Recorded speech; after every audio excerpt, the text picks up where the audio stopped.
இந்த வீடியோ எடுத்த நபர் வந்து ஆமா, ஒரு ஆமா. பாராட்டக்கூடிய நபரா பார்க்கணும். அவருக்கு ஒரு த்ரெட்டன் இருக்குதா சொல்றாங்களே உண்மையா சார்?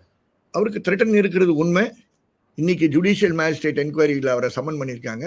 அவர் அந்த சம்மனை எடுத்துக்கிட்டு அவர் போறாரு. ஆனால் அவருக்கு த்ரெட் இருக்குன்றது வந்து 2 நாட்களுக்கு முன்பு என்னுடைய இரவுல 9 மணிக்கோ 9:30க்கோ எனக்கு கவனத்துக்கு கொண்டு வந்தாங்க. காவல்துறையுடைய டிஜிபிக்கு அவர் மனு போட சொன்னேன், போட்டாரு. இப்ப கிடைச்சிருக்கக்கூடிய ஆணை நேற்று கிடைச்சிருக்கும், நீங்க பார்த்திருப்பீங்க. அவருக்கு armed police, Ramnad armed police போட்டிருக்காங்க. ஸோ போலீஸ் இப்ப இஃபெக்டிவா செயல்படுறாங்கன்னா இந்த வழக்கை பொறுத்தவரை கண்டிப்பா செயல்படுறாங்க. நான் இல்லைன்னு சொல்ல மாட்டேன், செயல்படுறாங்க. இந்த ஒரு நடவடிக்கையின் காரணமாக மற்ற சாட்சிகளும் தைரியமாக சாட்சி சொல்ல முன் வர வேண்டும் என்றுதான் நாங்கள் சொல்றோம். வராங்க, மக்கள் வராங்க. அந்த சைலன்ஸ் ஹஸ் பீன் புரோக்கன்.